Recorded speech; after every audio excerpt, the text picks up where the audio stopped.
पेशवा को जीत की बधाई हो। आपको भी राजा जी, और मस्तानी साहिबा को भी। अब वो कैसी है? घायल हैं पर एहसानमंद हैं। आपके इस एहसान के बदले हम आपको कुछ भी दें तो कम होगा। ठीक है राजा जी, हमने कुछ भी पाने के लिए आपकी मदद नहीं की। फिर भी अगर आप कुछ देना ही चाहते हैं तो बस यहाँ से जाने की इजाजत दीजिए। हमें जल्द से जल्द सिरौंजा पहुँचना है। वही तो हम नहीं दे सकते पेशवा। अब तो आप हमारे साथ होली मनाकर ही जाएंगे। असली होली तो आपने खेली है भाई साहब, और वो भी पेशवा बाजीराव के साथ। आपको जब वो यहाँ पे ले आए तब आप जख्मी थी, पर बेहोशी में भी आप उनसे ऐसे लिपटी हुई थी जैसे दो नहीं एक हो। जीत की सुबह मुबारक हो। हम मस्तानी साहिबा से अकेले में बात करना चाहते हैं, आप लोग जा सकती हैं। ये हमारा कमरा है, आपके जंग का मैदान नहीं पेशवा। हमारी इजाजत के बिना यहाँ से कोई नहीं जा सकता।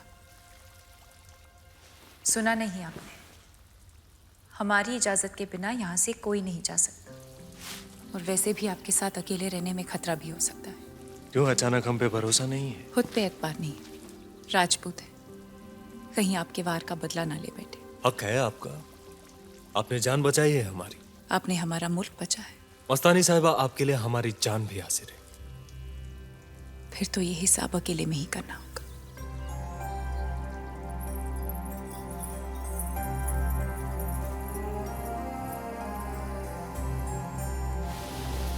मानना पड़ेगा आपको मस्तानी साहिबा, आज तक युद्ध में जब भी बाजीराव ने तलवार चलाई दुश्मन ने जान गंवाई, पर आपने किसी तरह हमारा वार बचाया।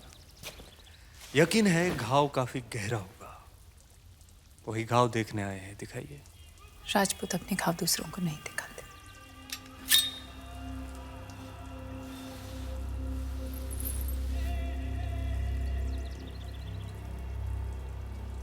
लोग कहते हैं कि आप युद्ध में जख्मी होकर आई हैं। हमें तो यूं लगता है जैसे चांद होली खेल कर आया है।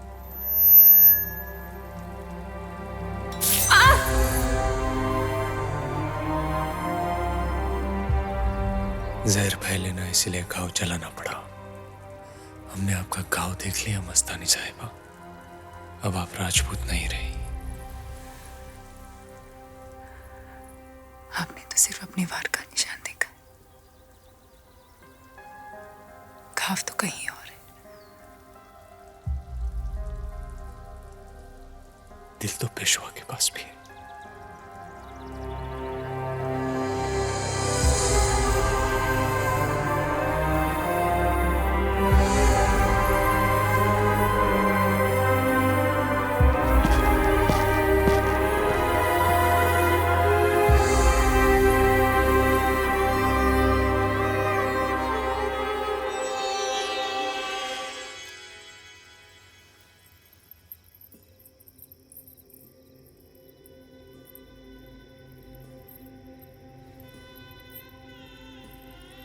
आसमान देखा नहीं और चांद निकल आया भाई साहब। तकदीर जोरों पे है आपकी।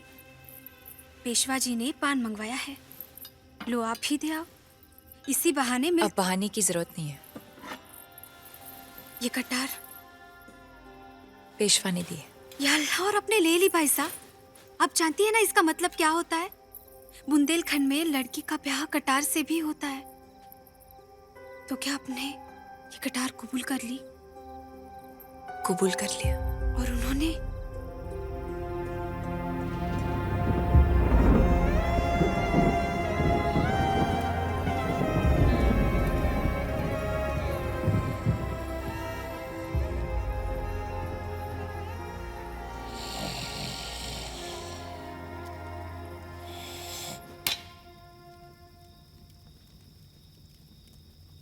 पान। जागते नहीं तो इस रात को रोक लेते और आपको यूं ही देखते रहते। रात को कैसे रोक सकती है? कुदरत और किस्मत इंसान के बस में कहा। जो इंसान के बस में नहीं, वो इश्क के असर में। तो क्या इश्क का असर आने वाले सूरज को भी रोक सकता है?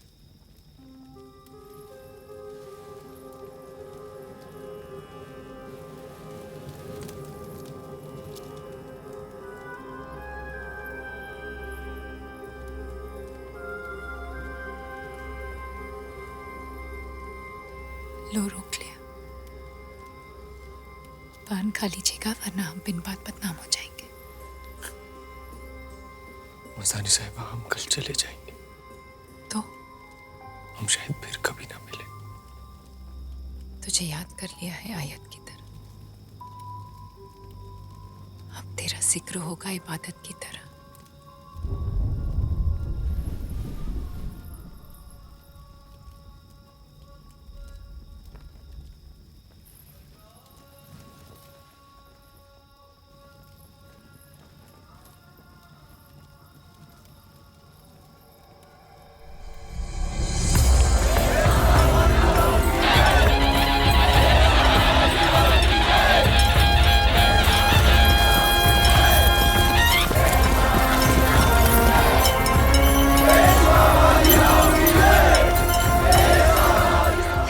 भाई साहब, पेशवा जा रहे हैं।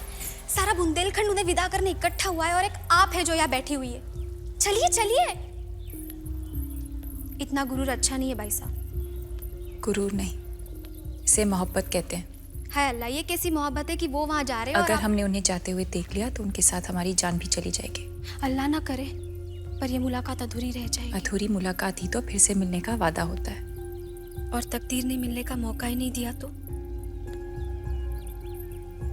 मस्तानी अपनी तकदीर खुद लिखती है।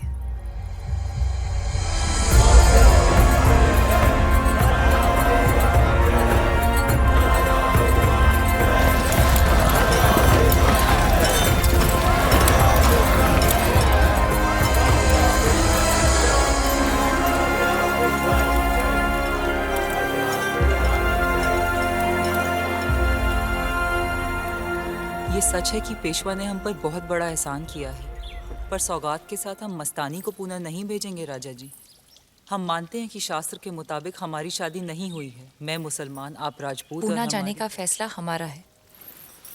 पेशवा की कटार के साथ हमारा ब्याह हो चुका। कटार के साथ ब्याह यहाँ बुंदेलखंड में होता है, वहाँ पूना में नहीं।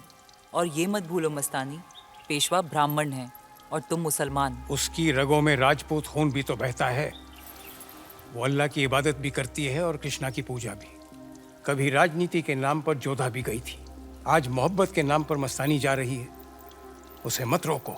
फिर भी बतौर पत्नी वो इसे कबूल नहीं करेंगे। पत्नी राधा भी तो नहीं थी, पर नाम तो कृष्ण के साथ उन्हीं का लिया जाता है ना। वो तो भगवान हैं। और इश्क इबादत, और इबादत के लिए इजाजत की जरूरत नहीं है।